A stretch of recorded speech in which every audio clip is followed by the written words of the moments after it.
박수가 그냥 절로 나오는 차장입니다. 감사합니다. 성도님들, 지난 주일 2부 예배 마치고 제가 사무실에 있는데 우리 장로님들께서 우르르 찾아오셨습니다.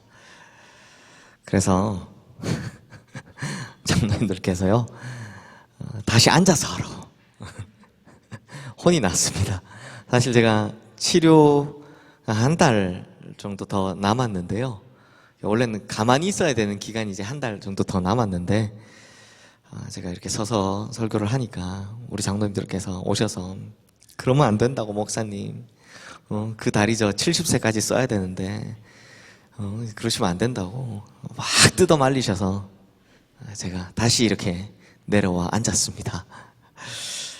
조금만 더 이제 이해해 주시기를 부탁드리고요. 실제로 제가 지난주에 해보니까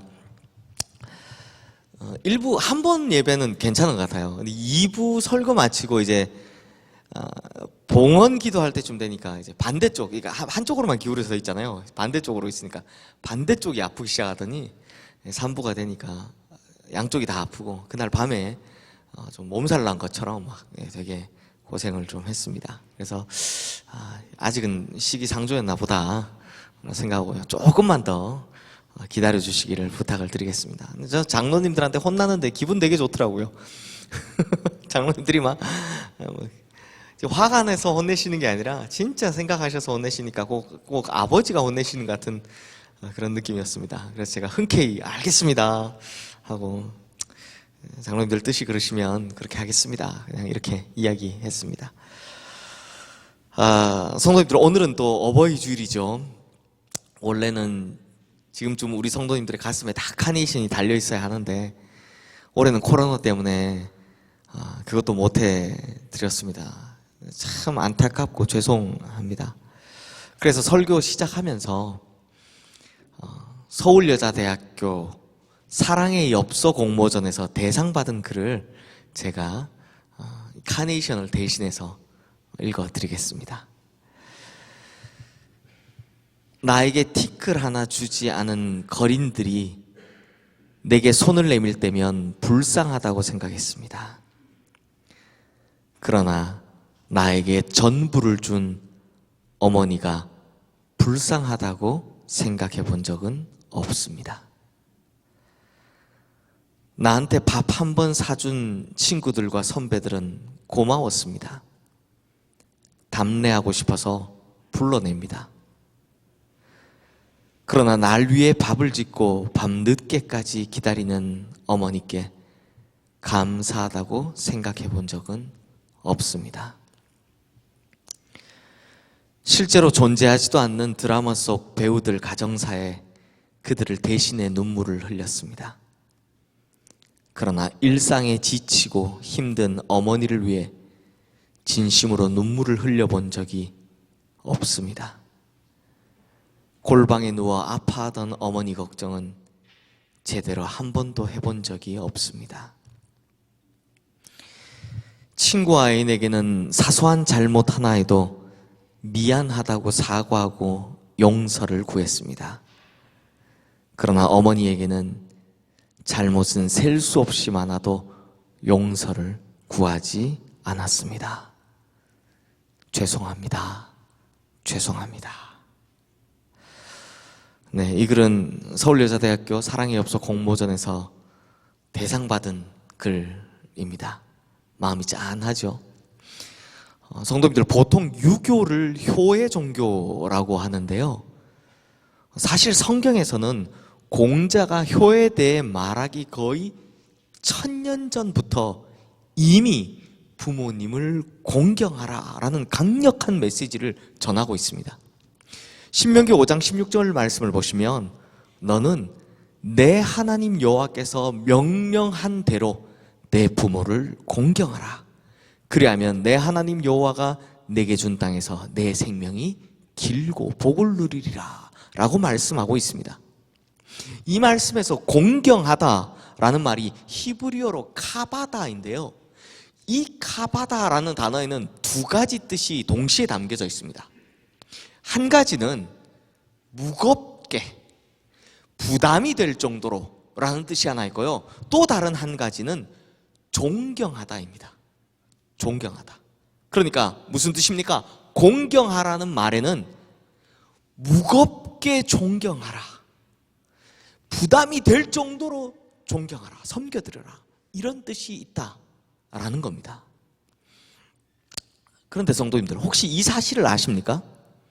성경에서요, 공경이라는 말은 거의 대부분 예외 없이 다 하나님께 쓰여졌습니다.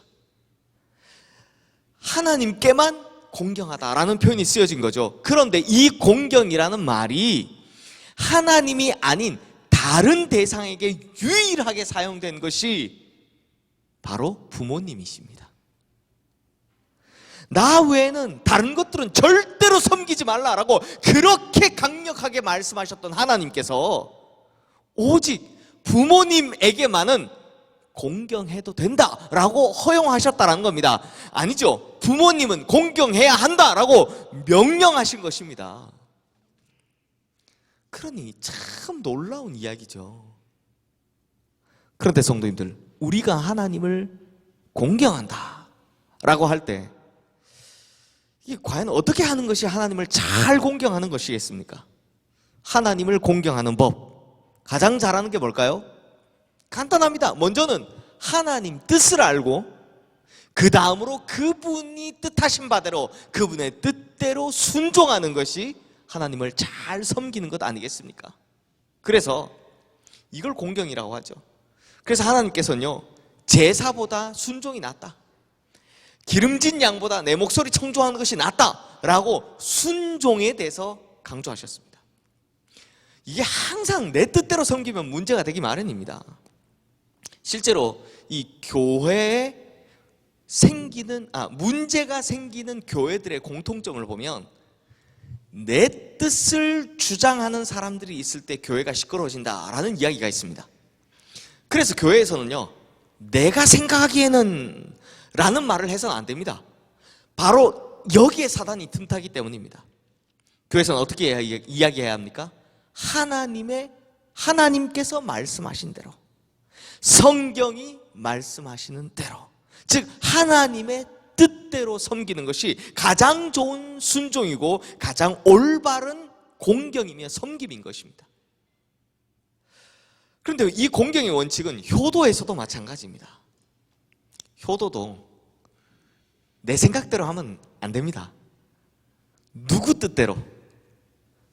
부모님의 뜻대로, 부모님의 입장에 맞춰서 효도해야 하는 겁니다. 제가 신방 가서 들은 이야기인데요. 그분의 자녀들이 굉장히 부모님을 잘 섬긴답니다. 잘 섬기는데 너무너무 잘하는데 라고 하면서 그 대에는 뒤에 뭐 붙는다는 이야기잖아요. 그런데 항상 이 자녀들이 부모님 옷을 그렇게 잘 사준답니다. 옷을 무슨 행사가 있거나 하면 옷을 계속 사주는 거예요. 옷이 너무 많은 거예요. 부모님 옷장도 별로 크지도 않는데 옷은 계속 쌓여만 가는 거죠. 근데 어르신들께서 옷을 계속 갈아입고 막 이러시지 않잖아요. 그러니까 이게 옷이 너무 많으니까 이게 고민이 되더랍니다. 그래서 나눠주기도 하고 이런데요, 그 부모님이 속으로 난 현금이 좋은데 말을 못 하시는 거예요. 부모님 입장에서 부모님 뜻대로 효도를 해야 되는데 말이죠. 제가 이거에 대해서 옛날 이야기 하나 해드릴게요. 옛날 어느 고을에 새로운 원님이 한 분 부임을 하셨답니다. 그런데 이 고을에는요, 진짜 유명한 소문난 효자가 한 명 살고 있었답니다. 그래서 항상 새로운 원님이 부임하시면 늘 이 효자를 초청해서 큰 상을 내리고 그 공을 치하했다라고 하는데요, 이번에도 새롭게 부임하신 원님이 이 효자를 초청했다고 합니다. 그러니 당연히 의례껏 이렇게 물어보죠. 자네가 그렇게 소문난 효자라고 하는데 대체 어떻게 부모님을 섬겨서 그렇게 되었느냐? 그러자 이 효자가 대답을 합니다. 어머니께서는 15년 전에 세상을 떠나셨고 아버지만 홀로 계시는데 제가 늘 아침 저녁으로 문안하여서 아버지를 외롭게 해드리지 않고 있습니다 라고 대답을 했답니다. 그러자 이 말을 들은 원님이 갑자기 이런 고얀 놈이 있나? 이놈을 죽지 않을 정도로만 매우 쳐라! 라고 이야기를 했답니다. 아니 이렇게 소문난 효자를 왜요? 주변 사람들도 깜짝 놀랐죠. 그런데 이 원님이 왜 이렇게 했는가 하니 원님이 하시는 말씀이 자기는 처자식과 함께 알콩달콩 살면서 정작 아버지는 15년 동안이나 혼자 살게 하셨다고. 결국 이 효자는요 상은커녕 곤장만 정말 죽도록 얻어맞고 벌벌 기어서 집으로 돌아왔답니다. 뭐 집에 돌아오니 이제 가족들도 깜짝 놀라죠. 상 받으러 갔다 온 사람이 지금 매를 맞고 돌아왔지 않습니까? 그래서 이 가족들이요 이게 대체 어떻게 된 일인지를 물었고 이 효자는 여차여차해서 이렇게 되었다라고 설명을 쭉 하기 시작했습니다. 그런데 저기 멀찍이 떨어져서 이 모든 자초지종을 다 듣고 계시던 아버지가 혼잣말로 뭐라고 했는지 아십니까? 야, 이제야 제대로 된 원님이 오셨구먼. 그러셨답니다. 그러므로 성도님들, 공경이라는 것은 부모님의 입장에서 부모님의 뜻대로 하는 것이 제대로 된 공경인 거죠. 그러니까 우리 성도님들 중에 부모님 되신 분들, 이 자녀에게 뭘 좀 받으시는 분들, 이제 자녀가 뭐 좀 해준다고 하면 아유 그런 거 왜 하니? 뭐 그런 거 하지 마라 이렇게 말씀하시지 마시고요, 그냥 딱 뭐 해달라 라고 정확하게 이야기하셔야 되는 겁니다. 그래야 자녀들이 알고 그렇게 부모님의 뜻대로 섬기죠. 안 해주면 자꾸 뭐 엉뚱한 거 사다가 옵니다. 그럼 현금 좋으시면 현금이 좋다라고 이야기를 하시면 됩니다. 정확하게 말씀하셔야 하는 겁니다. 아시겠죠? 자녀 입장에서도, 저도 자녀된 입장이지만 그게 편합니다. 부모님 자꾸 뭐 하지 말라 그러면 뭘 해드려야 되나 고민이 되니까 딱 뭐 해달라 이야기 하시는 게 제일 좋습니다. 오늘 본문 말씀에도 보면요, 자녀들아 모든 일에 부모에게 순종하라 라고 말씀합니다. 여기서 이 순종이라는 말을 한자로 보면요, 순할 순자에 따를 종자, 쫓을 종자를 사용합니다. 그러니까 순종이라는 말을 풀었으면 순하게 따르는 것 이란 뜻입니다. 그럼 뭐가 순한 겁니까?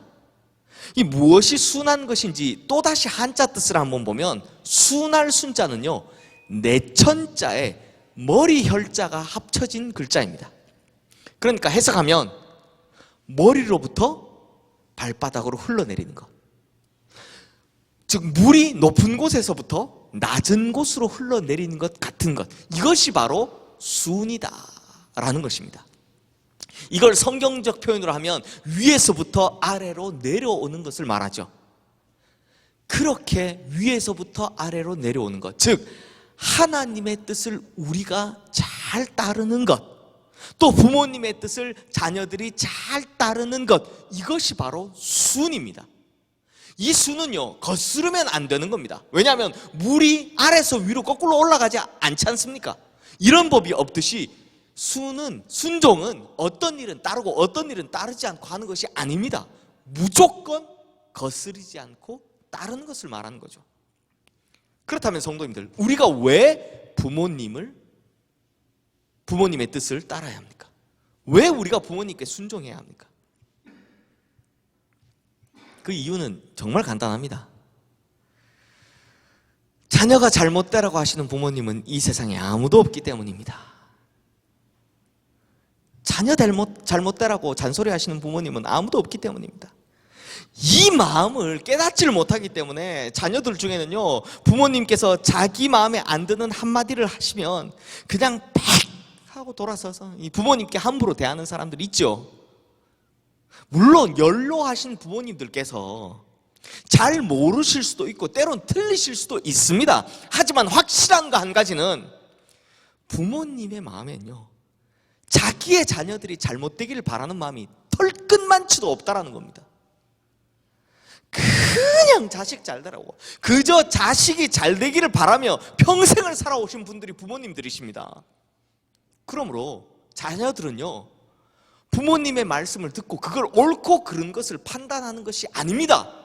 그게 아니라 이런 부모님의 마음을 이해하는 것, 그것이 먼저이고 그것이 옳은 것이다라는 겁니다.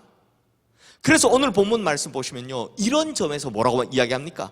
순종하라 라고 할 때 그냥 순종하라 라고 하시는 것이 아니라, 오늘 설교 제목이죠. 모든 일에 부모에게 순종하라. 모든 일에 순종하라 라는 겁니다. 모든 일에 부모님의 그 마음을 헤아려 드려라 라는 겁니다.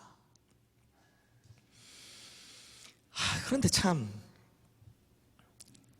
사람은 늙어 죽을 때까지 부모님 마음을 이해하지 못하고 산다라고 하죠. 그런데 가끔은 부모님 마음이 이해될 때가 있습니다. 그게 언제냐?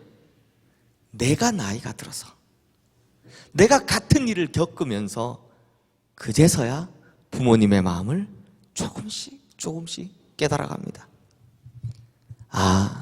이럴 때 우리 어머니도 이러셨겠구나. 이럴 때 우리 아버지도 그러셨겠구나 하는 그 마음이 이해가 되죠. 우리 흔히 그때서야 철이 든다라는 소리를 합니다. 철이 들었다. 철이 들면요, 그때는 부모님께서 살아계신 것만으로도 감사합니다. 부모님들께서 잔소리를 해도 아직 이렇게 정정하게 잔소리 하시는 거 보니까 건강하신 것 같아 감사하다라는 생각이 든 사람이 철이 든 사람입니다. 맛있는 음식 먹을 때면 이렇게 좋은 음식 나만 먹어도 되나 하면서 부모님 생각이 나면 이 사람 철든 사람이죠. 부모님의 쭈글쭈글해진 손, 그리고 정말 거칠거칠해진 발바닥을 보면서 가슴이 저려오면 이 사람 철든 사람인 겁니다. 우리 성도님들께서도 아이들을 키워보셔서 아시겠지만, 어떤 한마디, 이 단어 하나를 가르치는데도요, 이 한 번만 가르쳐줘도 척척척 외우는 그런 천재 같은 아이는 세상에 없습니다. 우리 아이는 천재입니다 라고 생각하셔도 그런 아이는 없습니다. 이게 단어 하나를 가르치고 말 한마디를 가르치는데도 수십 번씩 반복해서 그걸 짜증내지 않고 가르쳐 주시는 부모님들 때문에 우리가 말도 배우고 글도 쓰게 되는 것이죠. 저도 아이를 키우지만요, 저희 집 첫째는 지금은 말을 잘합니다. 잘하지만 한 1년 전만 해도 저랑 영화라도 한 편 같이 볼라 치면요, 영화 한 편 틀어놓으면 영화 보는 내내 아빠, 이 사람이 우리 편이야? 저 사람은 우리 편이야? 우리 편 언제 이겨? 우리 편 누가 나와? 누가 이겨? 언제 이겨? 이걸요, 영화 보는 2시간 내내 옆에서 이야기합니다. 사람만 나오면 아빠, 이 사람이 우리 편이야? 아까 이야기한 사람이잖아. 저 사람 우리 편이야? 아까 나온 사람이잖아. 계속 이야기를 합니다. 그러다가 우리 편이 좀 이 영화 보면 좀 곤란해지는 때가 있잖아요. 그러면 막 옆에서 웁니다. 벌벌 떨면서 막 웁니다. 무섭다고 하고요. 저희 둘째는요, 뭐 신기한 거 하나 있으면 이거 뭐야? 이거 뭐야? 이거 뭐야를 한 10번은 기본으로 합니다. 그리고 자기가 듣고 싶은 대답이 나와야 되는데 이건 뭐야 했는데 그 대답이 끝까지 안 나오면 나중에는 이렇게 대답을 해달라고 대답을 가르쳐줍니다. 해줘, 이렇게 대답을 해줘 라고 이야기합니다. 게다가 참 별의별 질문을 다 하죠. 별 신기한 질문을 다 합니다. 그런데 그걸 또 다 받아줍니다. 왜요? 당연하죠. 부모니까요. 마찬가지로 우리 부모님들도 우리에게 이렇게 해주셨기 때문에 우리가 지금 이렇게 멀쩡하게 잘 자란 겁니다. 그렇죠? 그런데 개구리 올챙이적 생각 못한다고, 부모님께서 내 생각과 조금만 다른 이야기를 한다라고 해서 획 하고 돌아서서 안 들으려고 하는 사람, 불효자인 겁니다. 부모님께서 우리 이야기를 수십 번, 수백 번, 짜증 한 번 안 내고 들어주셨기 때문에 우리가 결국 이렇게 정상적으로 멀쩡하게 자라게 된 건데, 지금 우리는 왜 그걸 생각을 못하는 걸까요? 성도님들, 제가 고백을 하나 하자면, 사실 제가 이 설교를 쓰면서 사실은 너무나 부끄러웠습니다. 제가 가끔 부모님한테 좀 자주 전화를 드리는 편입니다. 지난 주 중에도요, 부모님과 전화 통화를 하는데요, 아무래도 제가 목사다 보니까 제가 민감하게 반응하는 부분이 있습니다. 그게 뭐냐면 설교입니다. 설교. 특히 설교 중에서도 제가 참 듣기 힘들어하는 이야기가 하나 있는데 그게 뭐냐? 목사를 설교 자판기처럼 생각하는 겁니다. 그냥 설교가요, 이렇게 목사 배 뚱 누르면 뚝 튀어나온 거 아닙니다. 이게 뭐 자판기처럼 자 목사님 설교하세요 하면 툭 튀어나오는 게 아니라고요. 그냥 가만히 있으면 막 성령님께서 뒤에서 막 이야기해주는 그런 거 아닙니다. 그러니까 물론 가끔 그렇게 보일 때가 있죠. 이건요, 너무 많이 했던 내용이라서 뭐 원고 없이도 다 머릿속에 들어있어서 할 수 있든지, 그게 아니면 그냥 뭐 한두 번 정도는 아는 내용으로 머릿속에 든 걸로 이렇게 할 수는 있습니다. 그런데 노력이 없으면, 진짜 노력이 없으면요, 결국은 몇 번 하고 나면 했던 말 또 하고 했던 말 또 하고 그렇게 됩니다. 우리 한국교회 위에 계신 어르신 목사님들 보면 그렇잖아요. 부흥회 한 번 하고 다음에 또 들으면 1편부터 4편까지 다 똑같은 내용만 설교하고 계시잖아요. 또 똑같은 내용 하시잖아요. 뭐 그것도 한 30년 목회하시면 했던 이야기 또 하고 했던 이야기 또 하고 했던 이야기 또 하고 많잖아요.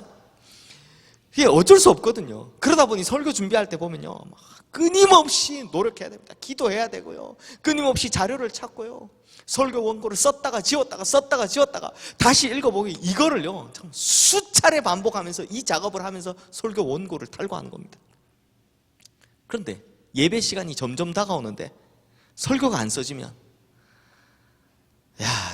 저도 그런 경험이 있는데, 우리 주일 대예배의 경우는 저희 자막 때문에 토요일 날 설교 원고를 무조건 마감해야 됩니다. 그래서 토요일 날 점심 먹기 전에 설교를 쓰는 편이고요. 저희는 수요일 날 오전 예배가 있잖아요. 10시 30분 예배. 그때 설교 안 써지면 막 10시 15분, 20분, 왜 그렇게 시간은 빨리 가는지, 그때까지 설교 어떻게 써야 될지 모르고 이게 막 마음에 안 들고 이걸 다 뒤집어 엎고 싶을 때는, 그땐 막 식은 땀이 등에 줄줄 흐릅니다. 얼굴이요, 막 혈압이 올라갑니다. 멀겋게 달아오르고요, 신경이 막 머리 끝까지 곤두섭니다. 그런데 이런 설교 버튼, 요즘 스트레스 버튼이라 그러죠. 그거 누르면 빵 터지는 이 버튼이 설교인데, 이게 전화 통화를 하다가 마침 저희 부모님들께서도 이런 식의 이야기를 하시는 겁니다.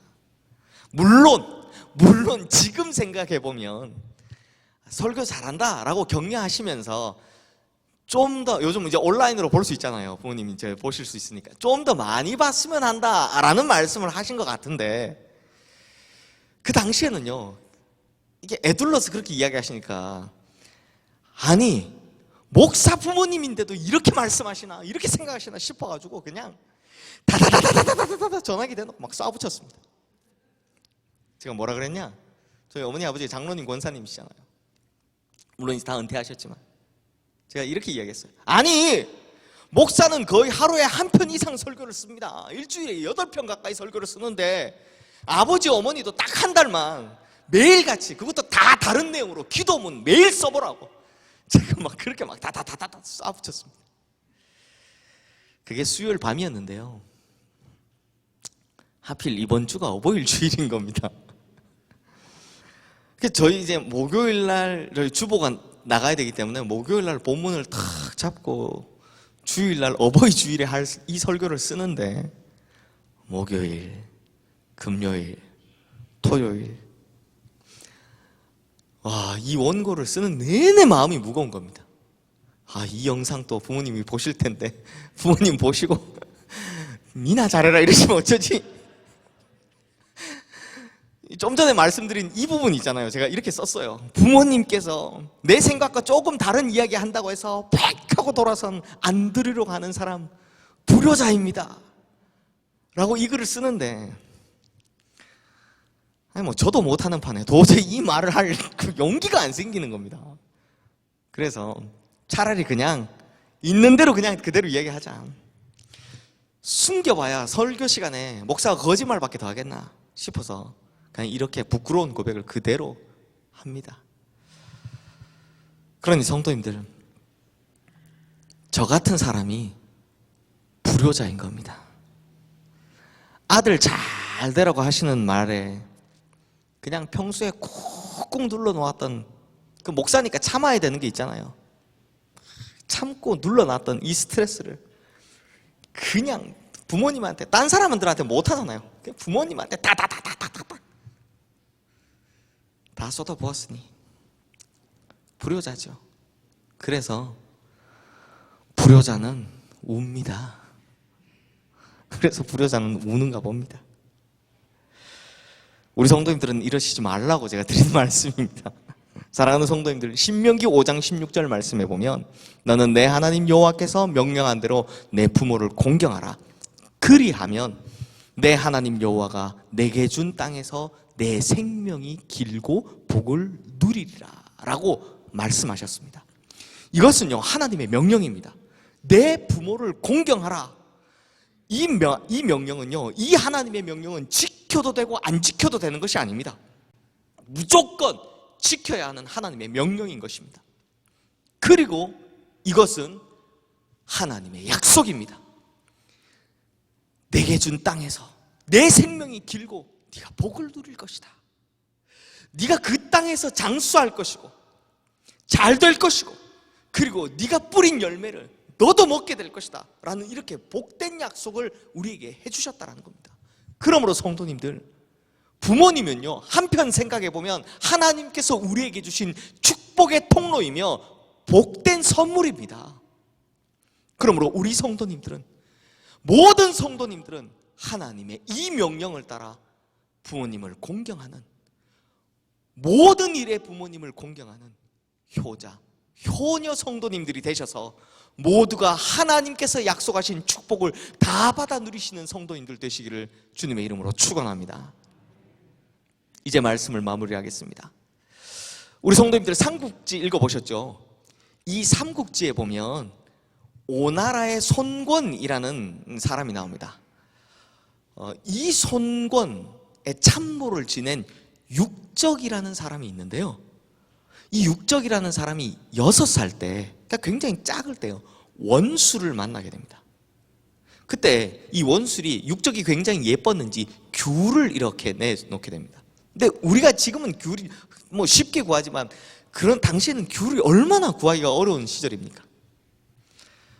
그래서 이 잠시 원술이 자리를 비운 사이에 어린 육적이, 그 조그만 애가 품속에다가 귤을 3개를 몰래 집어넣습니다. 그럼 뭐 작으니까 애가 이렇게 가려봐야 뭐 얼마나 가리겠습니까? 그리고 작별 인사를 하려고 나가는데 인사를 하느라고 머리를 탁 숙이니까 입 가슴에 품었던 귤이 또르르륵 하고 바닥에 다 떨어진 겁니다. 그 원술이 이걸 의아하게 여긴 거죠. 그래서 자초지종을 물어봤더니 이 6살짜리 육적이 뭐라 그러느냐? 집에 계신 어머니가 생각나서 어머니 드리려 했다라고 이야기를 합니다. 이 이야기를 들은 원술이 이 육적을 굉장히 기특하게 생각했다라는 이야기가 있습니다. 이 이야기를 기반으로요, 박인노라는 분이 쓰신 조홍시가라는 시조가 있습니다. 조홍시가. 그러니까 이 이야기를 기반으로 쓴, 제가 읽어드리겠습니다. 반중 조홍감이 고와도 보이나다. 유자 아니라도 품음직도 하다마는 품어가 반길이 없을 새 글로 설워하나이다. 제가 우리말로, 요즘 말로 해석을 하면 소반에 담긴 붉은 감이 참 곱게도 보입니다. 유자가 아니라도 품 안에 넣고 싶지만 그리한다 해도 반가워할 어머니가 안 계시니 그것이 서럽습니다. 박인노 시인이 쟁반에 놓인 감을 봤더니 육적 이야기가 생각난 거죠. 그래서 이 감이, 빨간 감이 너무 맛있어 보이길래 이걸 품에 넣어서 자기도 육적처럼 어머니께 가져다 드리고 싶은데 뭐가 문제라고요? 정작 어머니가 안 계시더라 라는 이야기를 하고 있는 겁니다. 성도님들, 제가 앞부분에서 설교한 내용은 부모님께서 살아계시다 라는 것을 기반으로 한 설교고요, 이제 마무리는 돌아가신 부모님에 관한 이야기입니다. 사랑하는 성도님들, 많은 분들이 이렇게 이야기하시지만 부모님께 효도하고 싶어도 효도할 부모님이 안 계실 때가 갑자기 찾아온다 라고들 많이 이야기하십니다. 이런 이야기 많이 하시죠. 젊은 시절에 자녀들을 키우느라 어쩔 수 없이 허리띠를 졸라맵니다. 그러면서 마음속에 이런 생각을 하죠. 내가 이것만 지나면, 이 시간만 지나면, 내가 애들만 다 키우면 내가 효도해야지 라고 굳게 다짐을 합니다. 그런데 정작 살만해지면, 애들 다 키우고 나면 부모님들께서 이 세상에 계시질 않는 겁니다. 또 이런 이야기도 많이 듣습니다. 집장만 하고 나면, 내가 집 살 때 진 빚만 다 갚고 나면 내가 우리 부모님한테 효도해야지. 그래서 겨우 집장만 하고 이제 살만 하게 되고 부모님도 좀 모실만 하게 됐는데, 이제 부모님한테 효도 좀 하려고 하는데 그땐 부모님께서 이 곁에 계시질 않더라는 겁니다. 이런 이야기를요, 정말 한두 번 들은 것이 아닙니다. 수도 없이 들어오셨을 겁니다. 그렇게 수도 없이 들었건만, 그런데도 참 실천하기가 어렵습니다. 다음이란 것이 없는데, 특히 효도에는 다음이란 것이 없는데, 아는데도 그게 안 됩니다. 그래서 불효자는 우는가 봅니다. 그러므로 성도님들, 우리 성도님들의 부모님께서 아직 살아계시다면 늦기 전에 지금 효도하시기를 바랍니다. 하지만 너무나 안타깝게도 이미 부모님들께서 돌아가셨다면 많은 후회 남겠지만 그걸 뒤로 하고 우리 다시 만날 수 있다라는 천국 소망으로 위로받으며 살아가시기를, 그런 성도님들 되시기를 바랍니다. 이제 설교를 마치면서 제가 시 한 편 읽어드리고, 그리고 우리가 어버이 주일 설교 마칠 때마다 함께하는 어버이 은혜, 우리 함께 부르도록 하겠습니다. 제가 마지막으로 읽어드릴 시는 정채봉 시인이 쓰신 엄마가 휴가를 나온다면 입니다. 돌아가신 어머니를 그리워하며 쓴 시인데요, 제가 읽어드리겠습니다. 엄마가 휴가를 나온다면. 정채봉.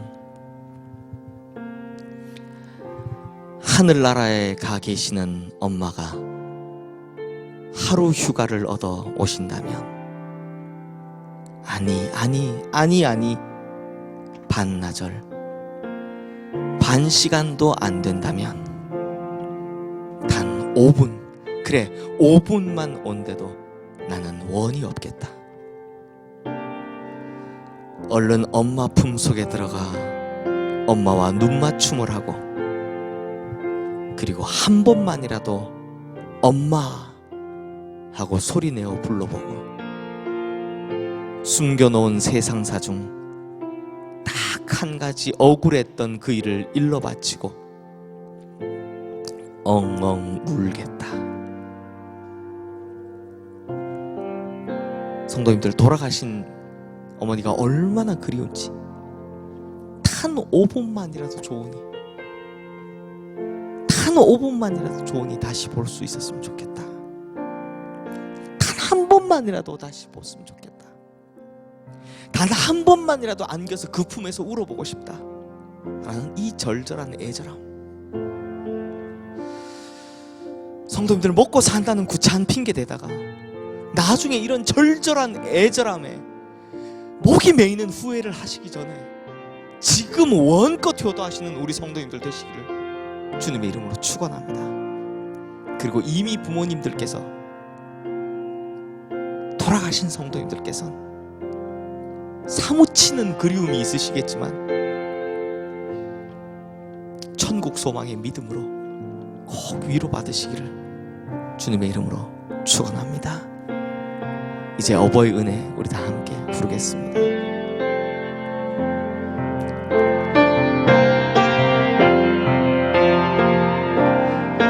나 실제 괴로움 다 잊으시고 길을 실제 밤낮으로 애쓰는 마음, 진 자리 마른 자리 가라니시며 손발이 다 닳도록 고생하시네. 하늘 아래 그것이 넓다리요. 어버이의 희생은 가히 없어라. 어려선 할 거 없고 얼려주시고 자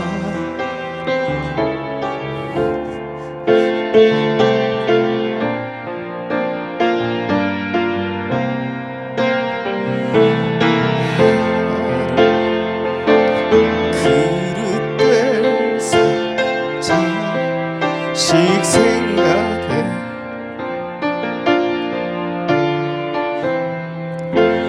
이마 위에 주를 땅이 높다리요. 어버이의 정성인 지득하여라.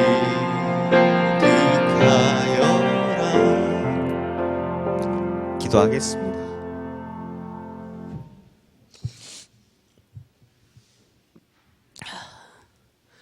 그 어떤 것도 하나님 외에는 섬기지 말라고 하셨던 하나님께서